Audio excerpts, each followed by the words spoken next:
Bonsoir Jennifer. Bonsoir David, bonsoir à tous. 9 affirmations qu'on entend souvent, alors plus ou moins discrètement, plus ou moins affirmées au grand jour. Les premières, elles concernent la transmission du virus.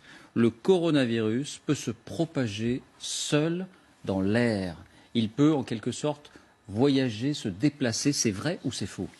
Eh bien, c'est faux. Ce coronavirus ne peut pas se propager sur de longues distances dans l'air, puisqu'il se transmet par les gouttelettes respiratoires de la personne infectée lorsqu'elle tousse ou éternue. Or, ces gouttelettes sont trop lourdes pour voyager loin. Elles se propagent à 1 mètre maximum. Donc, même si vous êtes dans la même pièce qu'un malade, mais à 2 ou 3 mètres de distance, il n'y a pas de risque de contamination. Une réserve quand même, suite au cas du Diamond Princess. Rappelez-vous, ce navire mis en quarantaine au Japon où on a recensé 4 décès et 700 contaminations. Beaucoup d'experts se sont interrogés sur la propagation du virus via les systèmes de climatisation. Les gouttelettes émises par des patients contaminés auraient pu voyager dans les conduits d'aération, surtout que le système d'aération au sein des cabines n'était pas pourvu de filtres comme ceux prévus dans les hôpitaux. Mais le virus peut survivre sur des objets comme les billets de banque si les gouttelettes tombent dessus d'une certaine manière. C'est vrai ou c'est faux ? C'est vrai, mais le risque est très faible. Les données scientifiques montrent que le coronavirus peut survivre sur des objets pendant quelques heures, voire exceptionnellement quelques jours. Si une personne infectée touche ou éternue sur cet objet, il peut être contaminant. La meilleure protection consiste donc à se laver les mains régulièrement. En Chine, on a d'ailleurs vu des opérations massives de désinfection de billets de banque, notamment à Wuhan. En revanche, pour les experts, si vous recevez un colis en provenance de Chine, il n'y a aucune chance qu'il soit contaminé, car le temps de transport et notamment la sécheresse de l'air dans les avions aurait tué le virus. La désinfection des billets de banque, ça fait beaucoup rire le professeur Eun. Troisième affirmation, le coronavirus peut se transmettre par des piqûres de moustiques. C'est vrai ou c'est faux ? C'est complètement faux. Le virus se propage uniquement au contact d'une personne infectée. La transmission est interhumaine. Alors l'origine du virus maintenant, certaines personnes indiquent qu'il aurait été fabriqué intentionnellement dans un laboratoire aux États-Unis. C'est vrai que ça revient assez souvent. C'est vrai ou c'est faux ? Alors voici le post qui a circulé sur les réseaux sociaux. On y lit, vous voyez, le coronavirus est un virus breveté américain qui arrive à expiration le 23 janvier 2020.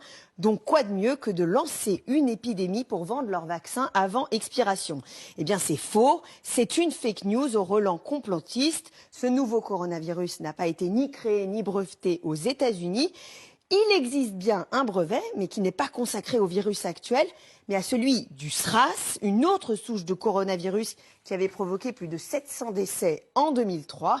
Deuxième fake news, et on s'en rend bien compte aujourd'hui, il n'existe aucun vaccin pour le Covid-19 qui sévit en ce moment. Bien, sur la gravité du virus, on entend beaucoup de choses aussi. Ce virus est très mortel, très létal. C'est vrai ou c'est faux ? Faux. Pour l'instant, on compte 2700 décès en Chine et 77 504 contaminations, soit un taux de mortalité, si on le calcule, de 3,4%. Mais ce chiffre semble largement surestimé puisque tous les malades n'ont pas forcément été identifiés. La dernière étude chinoise du 21 février évoquait plutôt un taux de mortalité de 2,3%. C'est plus que la grippe saisonnière, 0,1%, mais beaucoup moins que l'épidémie de SRAS, 9,6%. Pour le ministre de la Santé, la grande majorité des cas sont sans gravité. Écoutez. On sait, 80% des formes sont des formes sans gravité. 15% des formes sont considérées comme sévères, c'est-à-dire avec une forte fièvre et des troubles respiratoires. 5% des formes sont dites réanimatoires, c'est-à-dire que 5% des malades contaminés par le virus vont faire un séjour en réanimation. Voilà, et j'ajoute qu'à l'instant, le bilan évolue en Italie. On est à 10 morts désormais. On était à 7 morts, on passe à 10 morts. Autre affirmation sur la gravité, seules les personnes âgées sont susceptibles de mourir de l'infection par ce virus. C'est vrai ou c'est faux ? C'est faux, hein. Le coronavirus peut aussi tuer des personnes jeunes. C'est le cas, rappelez-vous, de Li Wenliang. Cet ophtalmologue a été tué par la maladie à 34 ans. C'était l'un des premiers lanceurs d'alerte de ce coronavirus à Wuhan, en Chine. On sait aussi que l'habitant de Codogno, Mattia, qui a propagé l'épidémie en Lombardie, n'avait que 38 ans et qu'il est dans un état grave en ce moment, hospitalisé à Milan. Mais dans la grande majorité des cas, les victimes sont des personnes âgées, souvent atteintes d'autres pathologies. Chez les plus de 80 ans, le taux de létalité du coronavirus monte à 15%. À l'inverse, pour les moins de 39 ans, ce taux chute à 0,2%. Bien, donc globalement, il n'est pas très dangereux, mais on entend dire qu'il est très contagieux. C'est vrai ou c'est faux? Alors, c'est vrai et faux. Faux parce que ce coronavirus est par exemple 5 fois moins contagieux que la rougeole. Mais ce qui inquiète, c'est qu'on peut être contaminé et passer facilement sous les radars. Pourquoi? Eh bien parce qu'il existe des personnes avec des formes très légères de la maladie, voire asymptomatiques, sans toux et sans température, qui peuvent transmettre le virus, d'autant que la période d'incubation du virus est longue.